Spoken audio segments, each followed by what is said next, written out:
عسکری نے بولنا شروع کیا۔ بولنے والا عسکری کا تعلق محمد حسن عسکری سے نہیں تھا۔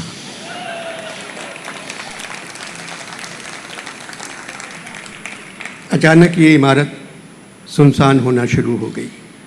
علی جی جو قومی لغمے لکھ رہے تھے وہ اکثر یہاں نظر آ جاتے تھے اور جیوے جیوے پاکستان گنگناتے رہتے تھے۔ 20-22 برس پہلے احمد شاہ یہاں آ گئے اور یہاں سے جانے کا نام ہی نہیں لیتے۔ خود جانا چاہتے ہیں مگر عوام ان کو نہیں جانے دیتے۔ اس ویران کھنڈر کو شاہ صاحب نے پھر سے ایک خوبصورت عمارت میں تبدیل کر دیا۔ پڑھے لکھے لوگ یہاں آنے لگے۔ 15 سال سے اردو کانفرنس شاہ صاحب کا پیچھا نہیں چھوڑتی۔ حالات جیسے بھی ہوں دسمبر کے مہینے میں آ جاتی ہے۔ دنیا بھر سے ادیب اس کانفرنس میں شریک ہوتے ہیں، کچھ اصلی، کچھ ادیبوں کے بھیس میں۔ ہندوستان سے بھی شاعر اور ادیب آ جاتے تھے، وہ سب مر گئے، اب وہاں کوئی نہیں ہے۔ میں نے پوچھا شاہ صاحب اس دفعہ ہندوستان سے کون آ رہا ہے؟ تو کہنے لگے انور بھائی ہندوستان سے صرف دھمکیاں آ رہی ہیں۔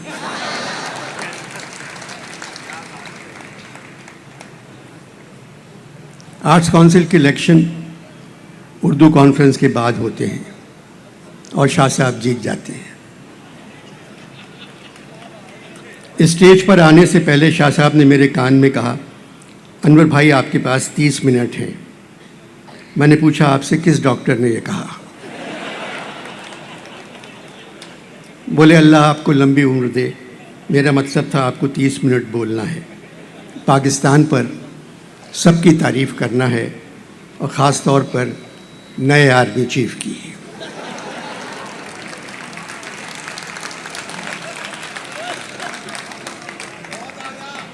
میں نے کہا شاہ صاحب عاصم منیر صاحب کی تعریف تو سب کر رہے ہیں، فوجی بھی، ان کے دوست بھی، ان کے محلے والے بھی، نیک، شریف، نمازی، ایماندار، بہادر، اپنے پیشے سے محبت، وطن کی عزت، پرچم کی قدر۔ ان کے ایک پڑوسی نے ٹیلی ویژن پہ کہا میرے ساتھ گلی ڈنڈا کھیلتے تھے۔ اب فرق ہو گیا ہے، گلی پڑوسی کے ہاتھ میں ہے، ڈنڈا عاصم منیر کے ہاتھ میں آ گیا۔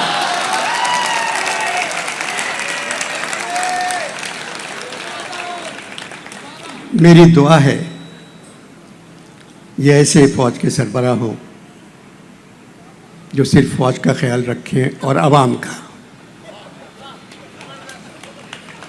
باجوہ صاحب نے اپنی الوداعی تقریر میں کہا تھا فروری 2022 فوج نے فیصلہ کیا ہے کہ وہ سیاست سے پرہیز کرے گی۔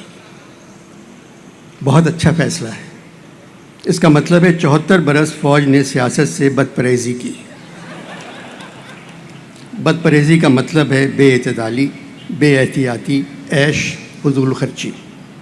ایسا نہیں ہونا چاہیے تھا۔ فوج ہماری ضرورت ہے کیونکہ ہمارے پڑوسی بہت خراب ہیں، ہم بھی کچھ زیادہ اچھے نہیں ہیں۔ اسی لیے فوج کبھی سرحد کی طرف دیکھتی ہے، کبھی اپنے ملک کی طرف، پھر سوچتی ہے میں ادھر جاؤں یا ادھر جاؤں، بڑی مشکل میں ہوں، میں کدھر جاؤں، پھر ادھر آ جاتی ہے۔ پاکستان کی 60% آبادی غریب ہے اور 40% آبادی فوج ہے۔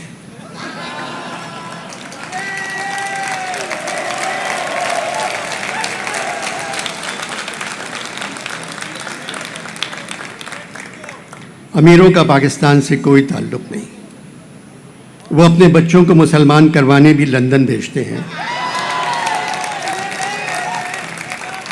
اور کہتے ہیں یہاں مسلمان ہونے کی سہولت نہیں۔ بے روزگاری، بدحالی، مہنگائی، پریشانی، پشیمانی، اداسی ملکوں پر بادلوں کی طرح چھا گئی ہے۔ کسی کو احساس ہی نہیں ہے کہ وہ اس ملک کے ساتھ کیا کر رہے ہیں۔ اداسی ملکوں پر بادلوں کی طرح چھا گئی ہے، کسی کو احساس ہی نہیں کہ وہ اس ملک کے ساتھ کیا کر رہے ہیں۔ قبضہ مل جاتا ہے تو ایوان تالیوں سے گونج جاتے ہیں۔ اس کے باوجود احمد شاہ کا اصرار ہے میں پاکستان پر بات کروں، پاکستانی کہانی سناؤں۔ حالات بدل گئے شاہ صاحب، جو دل میں ہے، جو ہے زباں پہ، دل کو نہیں اس سے فائدہ، جو ہے زباں پہ دل کو نہیں اس سے فائدہ، جو دل میں ہے وہ لا نہیں سکتے زبان پر۔ آپ کی پریس کانفرنس میں نے کہا تھا 83 برس کی عمر میں ہمیشہ میں نے کپڑے خود اپنی مرضی سے اتارے ہیں. کچھ الٹا سیدھا بول کر اپنے کپڑے پنجاب پولیس سے نہیں اتروانا چاہتا. پاکستان 75 کا ہو گیا. میں پاکستان سے 8 برس بڑا ہوں. میری ان گناہگار آنکھوں نے پاکستان کو پروان چڑھتے کم اور پروان اترتے زیادہ دیکھا ہے. غریب غریب ترین ہو گئے، امیر امیر ترین. 14 اگست 1947، نیا ملک، نیا آسمان، خوبصورت سرزمین. 24 سال بعد آدھی زمین بنگالیوں نے واپس لے لی. آدھی زمین جو بچی تھی وہاں لوگوں نے خرید لی یا بیچ دی. اب سرزمین میں سے صرف زمین غائب ہو گئی ہے، انگریزی والے سر بچ گئے. جن کے پاس خریدی ہوئی زمین ہے بیچارے غریب مجبوراً ان سے کہتے ہیں سر زمین کہاں گئی. اس کے باوجود پاک سرزمین شاد بار سن کر خاموشی سے کھڑے ہو جاتے ہیں، پرچم ستارہ و ہلال سے آنسو پوچھتے ہیں اور اندھیروں میں گم ہو جاتے ہیں. کہانی پاکستان کی سنیں گے آپ؟ قصہ میرا سنو گے تو جاتی رہے گی نیند. قصہ میرا سنو گے تو جاتی رہے گی نیند. آرام چشم مت رکھو اس داستان سے تم.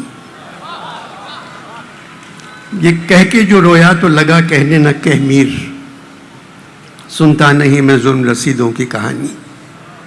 کہانی ظلم رسیدوں کی ہے. مجھے شاہ صاحب کی بات یاد آ گئی. انور بھائی، آپ کو بولنے کا چیک جب ملے گا جب آپ لوگوں کو خوش اور ہنستا ہوا رکھیں گے. شاہ صاحب، جو کام حکومت کا ہے وہ مجھ سے کیوں سونپ رہے ہیں؟ حکومت کا کام ہے لوگوں کو خوش رکھنا اور ہنستا ہوا رکھنا. حکومت نے عوام کو ہنستا ہوا تو رکھا ہے. عوام وزیر اعظم اور تمام وزیروں کے بیانات پر گھنٹوں ہنستے رہتے ہیں مگر خوش نہیں ہیں. پاکستان کی کہانی ایک فلم کی طرح ہے جو 75 سال سے چل رہی ہے. ہدایت کار پنجاب.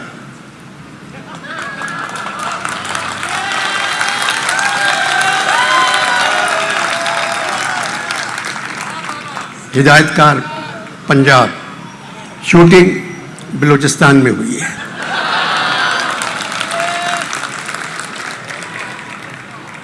پس پردہ موسیقی آرمی کا بینڈ.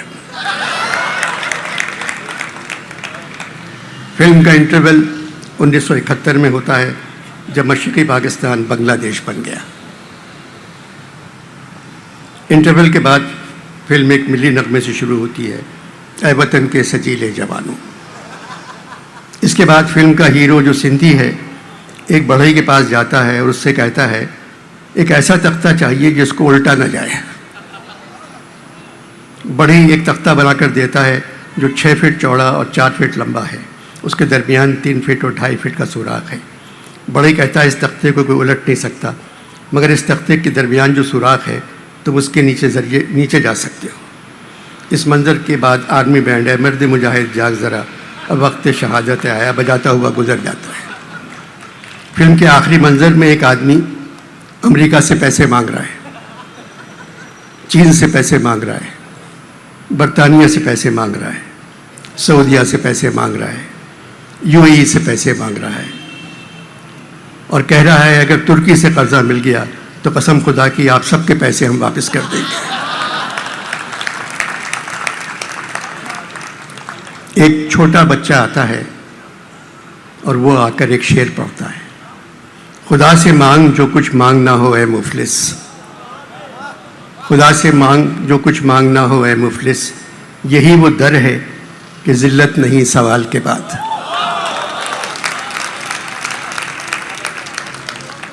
وہ آدمی بچے سے کہتا ہے اللہ میاں ڈالر کیسے بھیج سکتے ہیں؟ بچہ کہتا ہے پچھلے سیلاب سے بڑا سیلاب تو بھیج سکتے ہیں.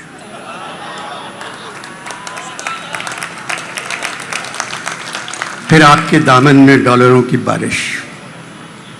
اب صرف تباہی اور بربادی ہی آپ کی آمدنی کا ذریعہ بن سکتی ہے. جتنی تباہی اتنی بہتری. بیٹے تم تو قیامت کی بات کر رہے ہو.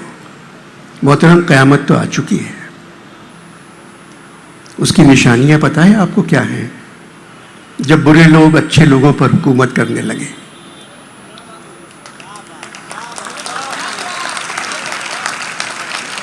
جب جھوٹ سچ کو مار دے. جب عدالتیں کسی اور ادارے سے فیصلہ آنے کا انتظار کرنے لگے.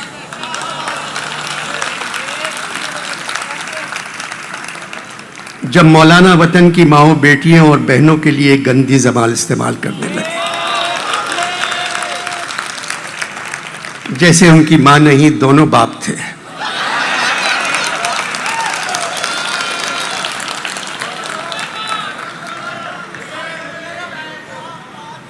تمہیں کیسے معلوم برے لوگ اچھے لوگوں پر حکومت کر رہے ہیں؟ میں آج کی بات نہیں کر رہا ہوں، 75 برسوں کی بات کر رہا ہوں. صرف بچوں کی تعلیم پہ دھیان دیں. ایک یونیورسٹی کے بجائے 100 اسکول کھول دیں. بچوں کے ہاتھوں میں کتابیں دے دیں تاکہ مستقبل میں زیادہ اچھے لوگ اچھے لوگوں پر حکومت کر سکیں. اچھا یہ بتاؤ بیٹے، ہم اس ملک کو کس طرح ٹھیک کر سکتے ہیں؟ الف بے والے قاعدے سے پے اور این نکال دیں، پھر جو مرضی آئے وہ کریں. این نکال دیں، این نکال دیں سے کیا ہوگا؟ جب آپ قاعدے سے این نکال دیں گے تو عسکری غائب، عروج غائب، عدالت غائب، عذاب غائب، عزت غائب، عریاں غائب، عیش غائب. اچھا بیٹے، اور اگر پے نکال دیں تو پبلک غائب، پریشان غائب، پارلیمان غائب، پیشی غائب، پھر مانگ غائب، پشیمان غائب، پامال غائب، پاکستان غائب. بیٹے کچھ اور بتاؤ. میں آج کے پاکستان کی کہانی سنا رہا تھا. سب سرگزشت سن چکے، اب چپکے ہو رہو. آخر ہوئی کہانی میری، تم بھی سو رہو. نام تو بتا دو بیٹے اپنا. میرا نام محمد علی ہے. لڑکا غائب ہو جاتا ہے.